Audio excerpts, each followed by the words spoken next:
Welcome back to Make It with Mod Podge. I'm so excited about this episode today because I'm going to share with you one of my favorite techniques, and that is transferring napkins onto canvas.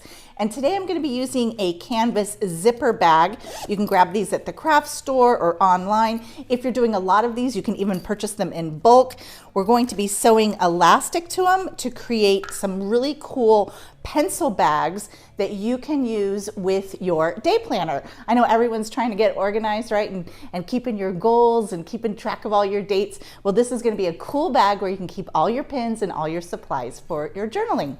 So for the napkins, you're just going to use any kind of napkin that you want. I'm going with this Paris theme, but you choose the napkins that you want. And we're going to be using Fabric Mod Podge to attach them. And when they're done, it's going to feel like printed leather. Let's dive right into this easy technique.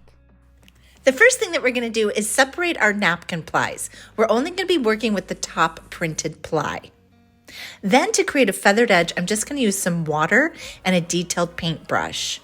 I'm painting the water around the image, and then I'm going to tear it, and that's going to create a feathered edge. The feathered edge is really cool because it blends away.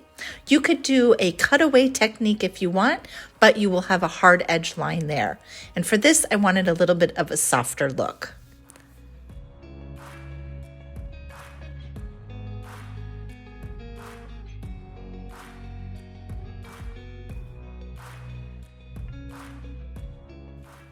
I have my motifs all torn out. I've got big ones and little ones.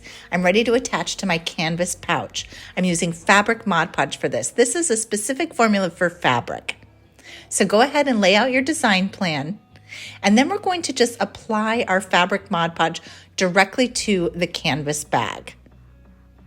You're going to want a nice thick coat of this. And I'm kind of working it into the texture of the bag. Then you'll just place your napkin piece on top of the bag and use your brush to just smooth it and press it into the canvas. If you lift up a little bit, add a little bit more, that's okay too.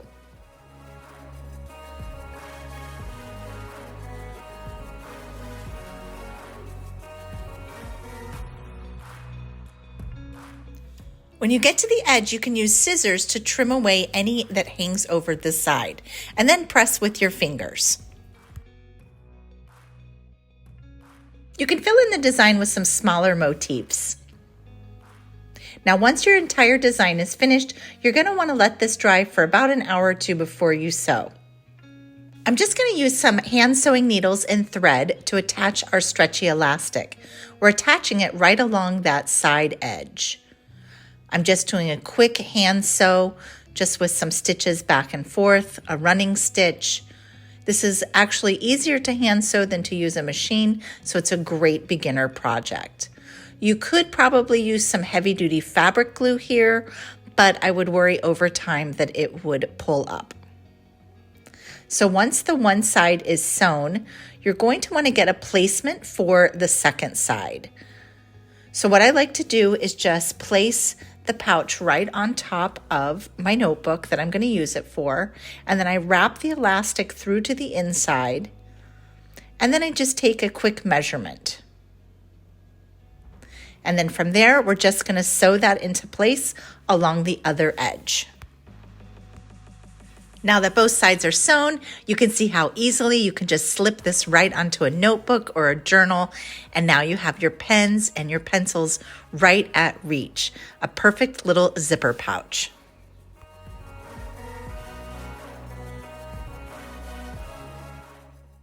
There you go, a little Fabric Mod Podge and a little napkin, and you've got yourself one cute pencil case. Now you got no excuses when you're missing a pen and pencil. All right, thanks for joining me so much today, guys. I'll be back here next week with another fun craft idea to share with you. Until then, have a great crafty week.